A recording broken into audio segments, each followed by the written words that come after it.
लाइफमा जब सबै कुरा राम्रो चलिरहेको हुन्छ नि तब लाइफमा एउटा कुरा नराम्रो पनि हुन्छ कि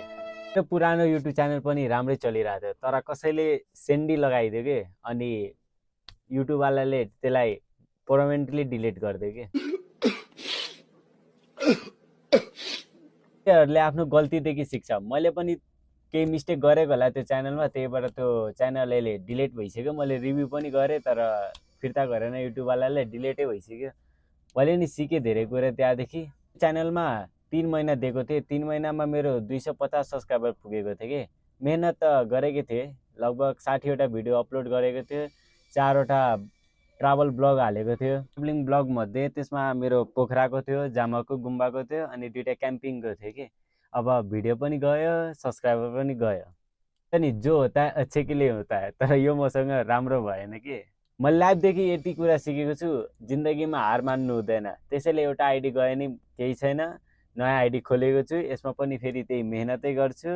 अनि प्रोसेस ल्याउँछु फेरि मैले जेरोदेखि स्टार्ट गरेछु अनि हेरौँ के हुन्छ तपाईँहरूलाई यति मात्र अनुरोध छ कि यो च्यानललाई पनि सब्सक्राइब गरिदिनु होला सपोर्ट हेराउनुहोस् मेहनत मैले गरि नै बस्छु भिडियो आइ नै बस्छ ट्राभलिङ ब्लग पनि आउँछ मिनी ब्लग पनि आउँछ जाँदै जाँदै तपाईँहरूलाई एउटा मात्र कुरा भनेर जान्छु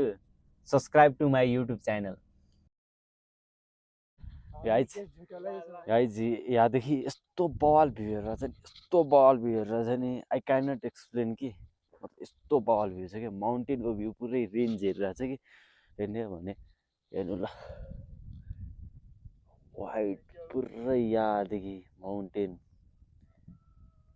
पुरै यो माउन्टेन यहाँदेखि हेरेर so good morning guys good morning अहिलेको हाम्रो बिहानको मर्निङ चाहिँ खत्रै ठाउँदेखि भइरहेछ यसरी ऊ हल्का हल्का माउन्ट रेभेस मतलब माउन्टेन हेरिरहेछ यता हाम्रो काठमाडौँ सिटी यस्तो भ्यू इन्जोय गर्नको लागि हामीले लगभग 4 घन्टा ट्रेकिङ गरेर आएको कि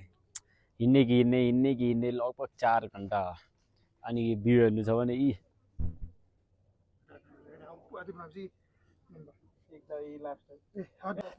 यहाँदेखि अब 3 घन्टा छ लगातार हामी हिँड्नेछौँ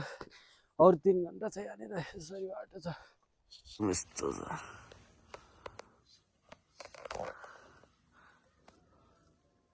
बाहिरको भ्यू